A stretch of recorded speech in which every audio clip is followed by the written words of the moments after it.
साथी, उपस्थित प्रिंट एवं इलेक्ट्रॉनिक मीडिया के मेरे सभी सम्मानीय साथीगण, आज मध्य प्रदेश सरकार का 2024-25 का बजट प्रस्तुत हुआ। देश के यशस्वी प्रधानमंत्री नरेंद्र मोदी जी के मार्गदर्शन में और मध्य प्रदेश सरकार के यशस्वी मुख्यमंत्री डॉक्टर मोहन यादव जी के नेतृत्व में जो सरकार चल रही है, उसका बजट आज प्रस्तुत किया है। छोटा सा प्रेजेंटेशन जो हमारे डायरेक्टर बजट ने प्रस्तुत किया है, बहुत सारा विस्तार से आया नहीं है, लेकिन विस्तार वाली आपको बुक उपलब्ध बहुत जल्दी करवा देंगे। और कुछ प्रश्न भी हैं, लेकिन आज मुझे कहते हुए बड़ा कष्ट है कि मध्य प्रदेश सरकार का बजट आ रहा है और विपक्ष उस बजट को सुनना ही नहीं चाह रहा है। ये आचरण जो आज था विपक्ष का, मुझे लगता है कि इसकी जितनी निंदा की जाए उतनी कम है कि सरकार क्या बजट प्रस्तुत कर रही है, किन किन वर्गों के लिए क्या प्रावधान किए हैं और कितना बजट हमने बढ़ाया है पिछले बजट की तुलना में। अभी कितना बजट हमारा बढ़ा है, किन किन विभागों को मिला है, किन वर्गों के लिए मिला है, क्या उसमें कमी उनको लग रही है, वो सुनते तो मुझे कहते हुए बड़ा कष्ट है कि जब वो जिस विषय को वो लेकर के हाउस में, सदन में जब बोल रहे थे, तो उस विषय पर तो हमारे विधानसभा के सम्मानीय अध्यक्ष नरेंद्र तोमर जी ने बहुत सद्भावना से उनको समय दिया, बहुत लंबा समय दिया। एक ध्यानाकर्षण में आज तक के इतिहास में इतना समय नहीं मिल पाया जितना समय उनको दिया, पूरी बात उनको सुनने दी, पूरे विषय पर वो बोले। तो आज मुझे नहीं लगता कि कोई औचित्य था कि आज वहां पर आकर के वो ऐसा आचरण करते।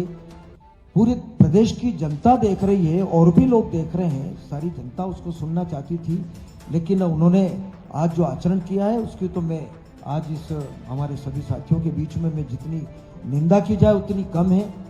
ऐसा आचरण मुझे लगता करना नहीं चाहिए।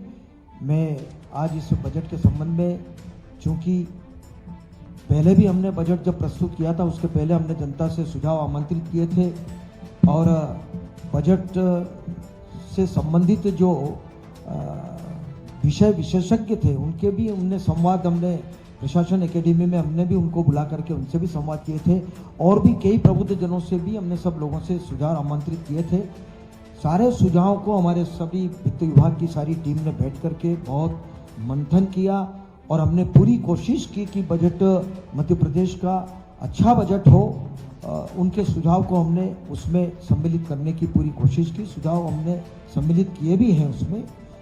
निश्चित रूप से जनता का बजट जनता के लिए, और आज हमने उनको ही समर्पित किया है। ये सर्वस्पर्शी बजट है, सभी वर्गों का हमने विशेष तौर से ख्याल किया है। जैसा कि नरेंद्र मोदी जी ने की मंशा है, उन्होंने कहा भी है कि इस पूरे देश में गरीब, महिलाएं, युवा, किसान, इन पर विशेष तौर से फोकस करने का जहां तक उनका मन है, तो इस बजट में भी हमने वो पूरी कोशिश करके इन सारी बातों का समावेश हमने उसमें किया है। आपको पता है कि 16% बढ़ाया है हमने पिछले बजट से।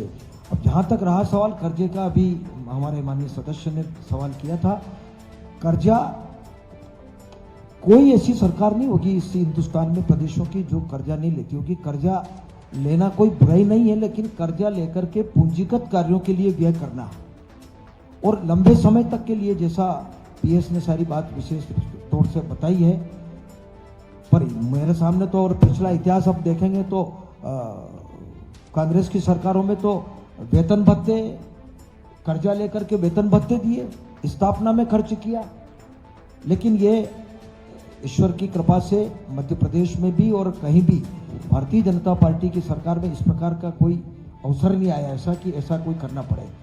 अगर कर्जा लिया है तो वो पूंजीगत व्यय के लिए लिया है और प्रदेश का विकास किया है हमने।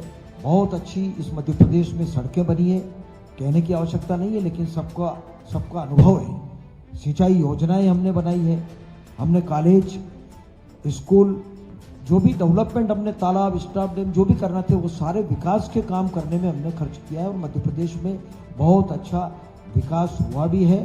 और हमने इसी आशा और विश्वास के साथ में इस बजट में प्रावधान किए हैं, अलग अलग भिन्न भिन्न विभागों में सब में हमने अच्छे प्रावधान किए हैं। और इस बार भी बजट में पूरी कोशिश हमने की है कि कोई वर्ग वंचित नहीं रहे। और जो योजनाएं भारतीय जनता पार्टी की सरकार ने चलाई है, पहले से जो चल रही है योजनाएं, चाहे वो लाडली लक्ष्मी योजना हो, चाहे वो लाडली बहना योजना हो, कोई भी योजना बंद नहीं होगी। जहाँ तक सवाल राशि बढ़ाने का है तो संकल्प पत्र जो आता है वो पूरे 5 वर्ष का संकल्प पत्र आता है। हम निश्चित रूप से उस जो हमने कहा है, जो हमने संकल्प लिया जनता के बीच में, और जनता ने ही आशीर्वाद देकर के बिठाया है, तो ऐसा है कि उनकी भावनाओं का पूरा सम्मान करते हुए वो सब काम हम करेंगे। कोई भी वंचित नहीं रहेगा और कोई योजना हम बंद करने वाले नहीं। माननीय मंत्री देवड़ा साहब,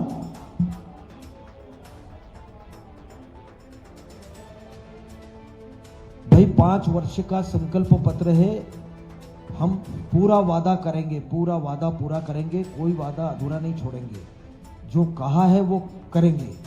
देवड़ा साहब, ये हमको पता है, ये हमको पता है कि जनता ही आशीर्वाद देती है। जनता के बीच में जो कहा वो करना है, जनता के बीच में फिर हमको आगे जाना है। मंत्री जी सवाल ये है कि मंत्री जी मेरा सवाल ये है, 44 नंबर पे एक वो पॉइंट मंत्री जी मेरा सवाल ये है कि विधायकों के कार्यालय पे आपने प्राकृतिक खेती की बात की है। मंत्री जी, आपने प्राकृतिक खेती की बात की है, उसमें 30 करोड़ का बजट रखा है और उसमें बजट से आप करने वाले हैं कि जैव विविधता में सुधार करेंगे, प्रोत्साहन करेंगे किसानों की आय बढ़ाएंगे। तो 30 करोड़ में आप किस किसान को कितना पैसे देंगे? जिन विभागों में अगर राशि कम भी है तो मैं आपसे आग्रह कर रहा हूं कि उसमें राशि की कोई कमी नहीं आएगी, न कोई योजनाओं में कमी आएगी। अगर प्रावधान कम भी होगा उसको भी हम पूरा करेंगे।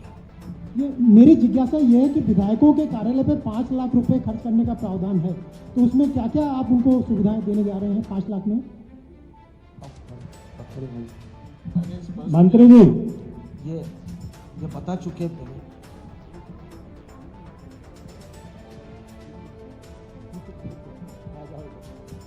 आप अपनी जानकारी को क्लियर कर लें। हेल्थ में कम बजट नहीं है, हेल्थ में बजट को बढ़ाया गया है, उसमें अप्रत्याशित वृद्धि की गई है। और हेल्थ में सबसे ज़्यादा ज़रूरी चीज़ है हेल्थ मैन पावर। हमारे यहाँ डॉक्टर, नर्सेज, पैरामेडिकल, ये स्टाफ हमारे अस्पतालों में हमारे मरीजों के लिए उपलब्ध हों। इसके लिए 40,000 से ज़्यादा नए पद सृजित किए जा रहे हैं। इंडियन पब्लिक हेल्थ स्टैंडर्ड्स जो है उसके मापदंडों के अनुरूप ये माननीय उप मुख्यमंत्री जी ने आप बजट में बताया कि पिछले साल उन्होंने कहा था कि मैं आईपीएचएस को लागू करूंगा। इस बार उन्होंने बताया कि आईपीएचएस को हमने लागू कर दिया है और नए पद सृजित कर दिए गए हैं। इन पदों में नियुक्ति होगी तो डॉक्टर्स, नर्सेज, पैरामेडिकल स्टाफ, इनकी संख्या में वृद्धि होगी और इनसे हमारे मध्य प्रदेश के लोगों को बेहतर स्वास्थ्य सुविधा उपलब्ध हो सकेगी। मंत्री जी सवाल ये पूछना चाहती योजना जो है इसमें आपने मात्र 300 करोड़ रुपए का प्रावधान किया है। इसी तरह जो मुख्यमंत्री कौशल अप्रेंटिस योजना है ये 301 करोड़ रुपए मात्र दिया आपने। आपको लगता नहीं कि युवाओं को आगे बढ़ाने के लिए आपकी सरकार का ये अमाउंट बहुत कम है? और ये जो मेधावी विद्यार्थी योजना के बारे में बता दूं कि बच्चे परेशान रहते हैं, उनको समय पर इसका भुगतान नहीं हो पाता। आप चाहें तो ये पता कर सकते हैं। जहाँ आप बता रहे हैं निश्चित रूप से ये इसकी चिंता पूरी की जाएगी और कोई कमी नहीं आने दी जाएगी। मंत्री जी इधर भी बैठ लीजिए। सबका साथ, सबका विकास, सबका प्रयास, सबका विश्वास।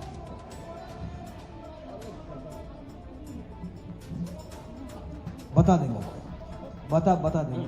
आप आ जाइएगा, मैं आपको बता अलग से दीजिए। पूरा कैलकुलेट करके दिखा दूं। मंत्री जी जी आपने महिला बाल विकास मंत्री जी